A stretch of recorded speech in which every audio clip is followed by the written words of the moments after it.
Silver and gold had a slightly down and sideways week. The gold spot price is closing today around the 1,280 US dollar per troy ounce level, while the silver spot price stayed flat, closing this week around the psychologically important $15 per troy ounce full fiat Federal Reserve note price again. This week, we welcome a new guest to the show, one of the most eloquent market commentators on the precious metal markets. Mr. Grant Williams will join us right after this brief word from our show's sponsor.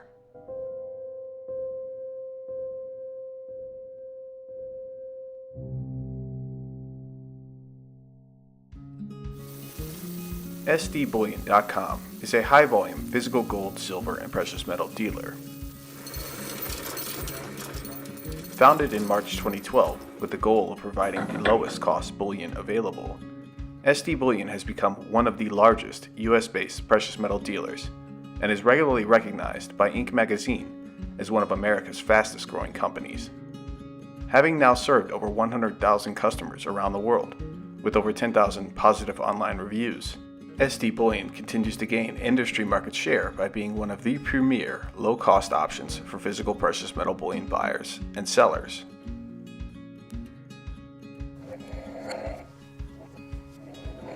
At SDBullion.com, you can order your guaranteed physical precious metal bullion products online, 24 hours a day, 7 days a week.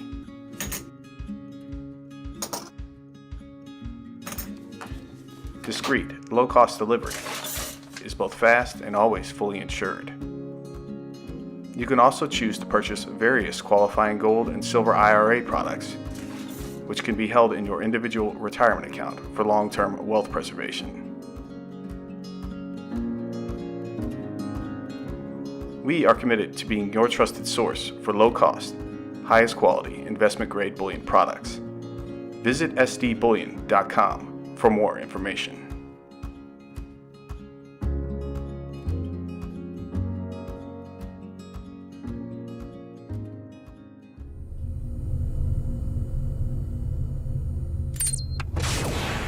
Welcome to this week's Metals and Markets podcast. I'm your host, James Anderson of SD Bullion. With us this week, a new guest to the show is the co-founder of Real Vision Financial Media. He's also the noted author of the popular Things That Make You Go newsletter and a more than 3-decade-long veteran of the global financial markets. Mr. Grant Williams, it's a pleasure to have you on our show today. James, thanks for having me. You made me feel really old with that introduction. Thanks. Apologies made. Grant, I've been watching you for over a decade now. I've been in this industry, and I came across your work really quickly. I think during the financial crisis, I started finding your work. You were writing a lot with your newsletter, Things That Make You Go that I've enjoyed. I'm not a subscriber of that, but I am a subscriber to Real Vision channel, and I'm very impressed with the work you guys have been doing. Thank you. I noticed that you have been, pretty much ever since I've come across your work, it seems like you've always had, a little bit of bullishness about gold. And I was wondering, when did that start and kind of why were you involved in gold and thinking bullishly about it? Well, look, it's not a little bit bullish on gold. I'm very bullish on gold to a degree. I mean, people get caught up and fixated on the price of gold, which is really not what I pay the most attention to. To me, it's an allocation and it's an insurance policy and it's a currency. So I kind of got bullish around 2000. I started really kind of reading into a lot of financial history or rereading financial history and just thinking about what the Federal Reserve were doing post the dot-com bubble with what they did with interest rates. And it became fairly clear to me that this era of cheap money was with us to stay. And because of that, with gold trading down at $300, it seemed impossible to me for gold not to go significantly higher. So that's when I started accumulating a position. I didn't really have a massive preference at the time. I bought some physical gold just to see how it worked out, to see how difficult it was. Turns out it's not difficult at all, despite a lot of people's preconceptions. I traded gold mining shares. I traded ETFs, always from the long side, and I kind of just learned about how that market works the hard way. I mean, gold mining stocks are just beasts to trade. Gold's not something I really paid any attention to before that for the first 20 odd years that I had in markets. I really was focused on equities, convertible bonds, particularly in Asia and Japan. But it's just one of those things that my love of history brought me to, and it instantly made sense to me. And I think that's one of the things with gold. You either understand it and you get what it's for and you get its place in human history, or you don't. And there's nothing wrong with not understanding that and seeing it as a trading vehicle and maybe trading the price fluctuations. But for me, that's really not what it's about. So much more of an insurance policy and a wealth preserver. I get it. Yeah, it's an allocation in a portfolio to me. It's not a trading vehicle. Mm-hmm. Now, you've been creating educational content on the subject of gold for almost a decade now. You made that great documentary at Real Vision on gold. You guys have made a lot of great long form interviews with some of the biggest names in the industry, going down the rabbit hole of gold mining and even non-bank gold vault storage in Switzerland. You went deep into the mountain vaults there. I wonder, of all this research that you've done over the time frame, what surprised you most about what you've learned about gold? It's a good question. I mean, there's a lot of stuff that's surprising about that world. The sort of the intensity with which the bulls and bears hold their views has always been surprising to me. You've got this inert metal, and yet people get so animated around it, which fascinates me. But also this really, for me, it's been the fixation on price. The fact that people are so fixated upon the price of gold, when to me, gold, the price stays the same. It's the value of other currencies and stuff that go up and down around gold. And it's been the kind of inability or the unwillingness of people to think about this in any other way than as a trading vehicle for the most part. And I think if you do that, if you think about gold as a trading vehicle, you miss the point. And I think it makes you behave in a way that is probably counterproductive to what an allocation to gold in your portfolio is designed to do. Now, you guys started Real Vision, just, 2013. I wondered, just to give the listeners a little bit of a background of what it is and why did you start it and who'd you found it with? Yeah, so this was back in 2014 now. It seems such a long time ago. My business partner, Raoul Powell, and I were talking over dinner and bemoaning the state of financial media and bemoaning the fact that the public really didn't get a fair crack of the whip around 2008. The information they were given was that nobody saw this coming, and it was a once in a blue moon event, and it was unforeseeable. All of which was complete nonsense. There were plenty of sophisticated investors, sophisticated commentators who were warning about this a long time before. And we just felt that it was unfair that if you worked at a hedge fund, you had access to all this information, and it gave you an edge in terms of figuring out what was coming down the line.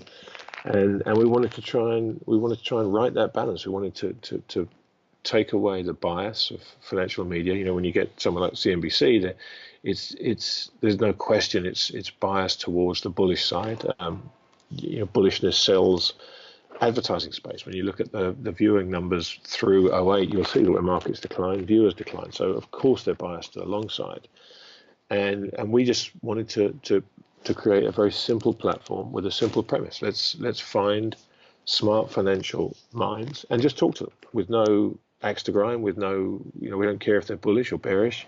We just want to hear what smart people think. And we believe that if we did that, our audience would decide for themselves who they believed or who they thought was right or wrong. And it certainly turned out that way. The response has been fantastic, and there really is a real hunger for the kind of access to people that goes beyond the 3-minute soundbite with people in different boxes screaming over each other that you find in most of the financial media, and really give people a chance to listen to thoughtful, well-informed commentary on all aspects of financial markets. Yeah, I just for the record, I am a subscriber. I've been, I think, since my birthday last year. Someone asked me what I wanted, and I said I want a subscription to Real Vision.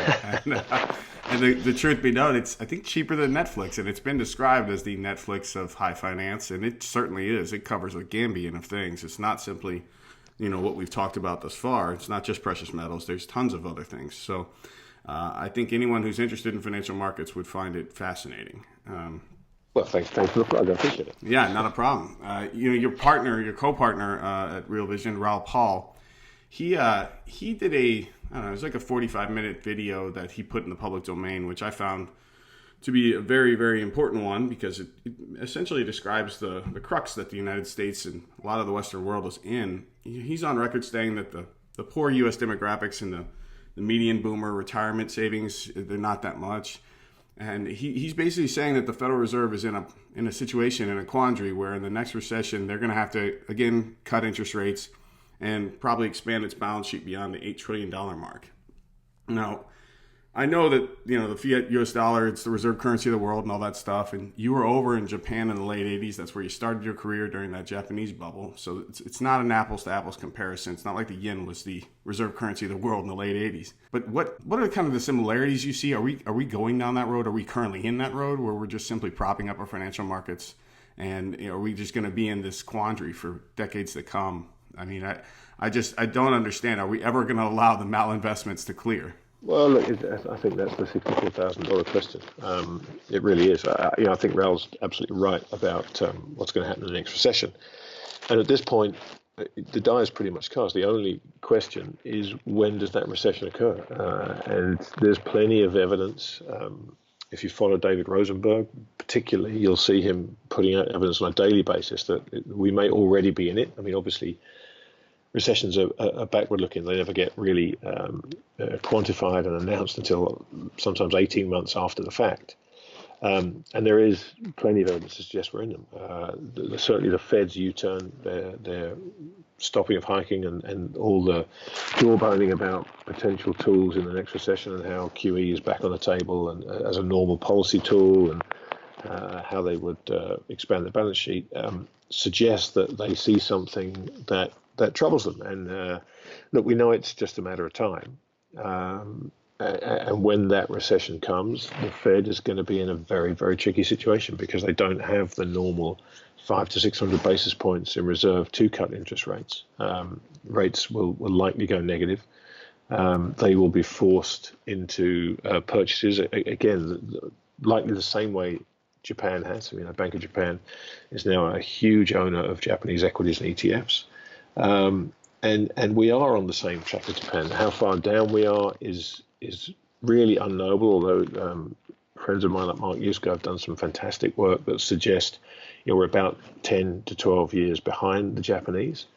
The demographics aren't as bad here, but the size of the problem is worse and the lack of savings is greater.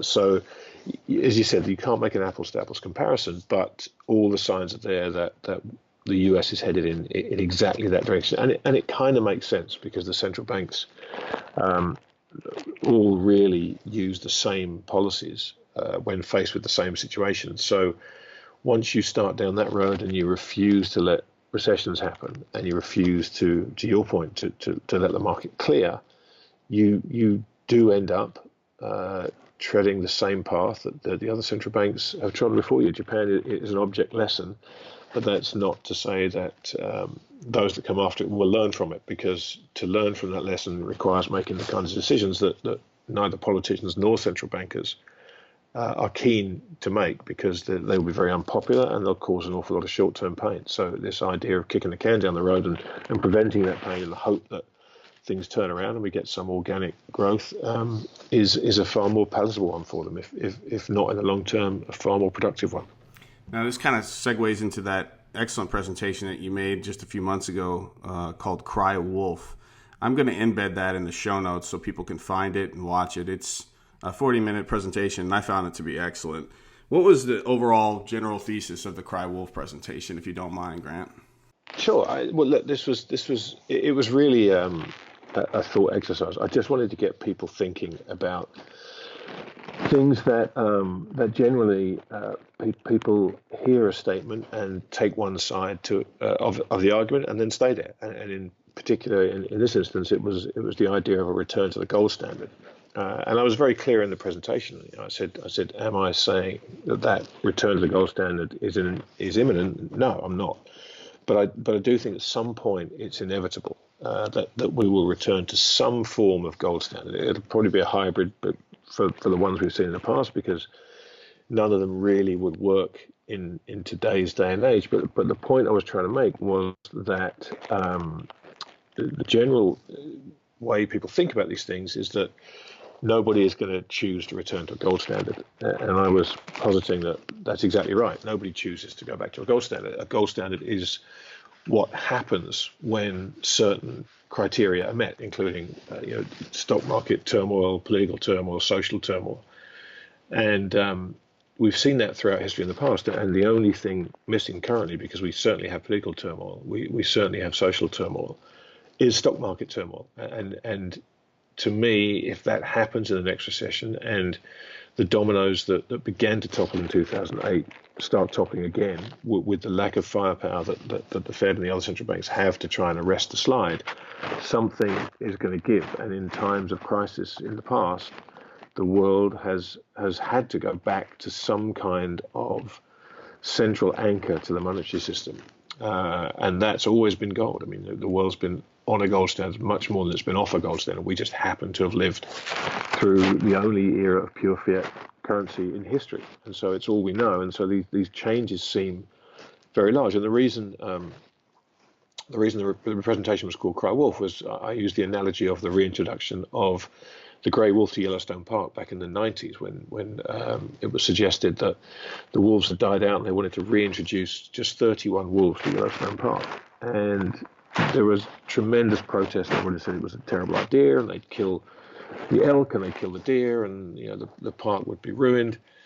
They decided to go ahead and put the wolves back in the park, and something happened which nobody had really foreseen, which is something called a trophic cascade, and the effect that the wolves had on the park was extraordinary. It actually changed the entire pyramid or the ecosystem of the park, largely for the positive.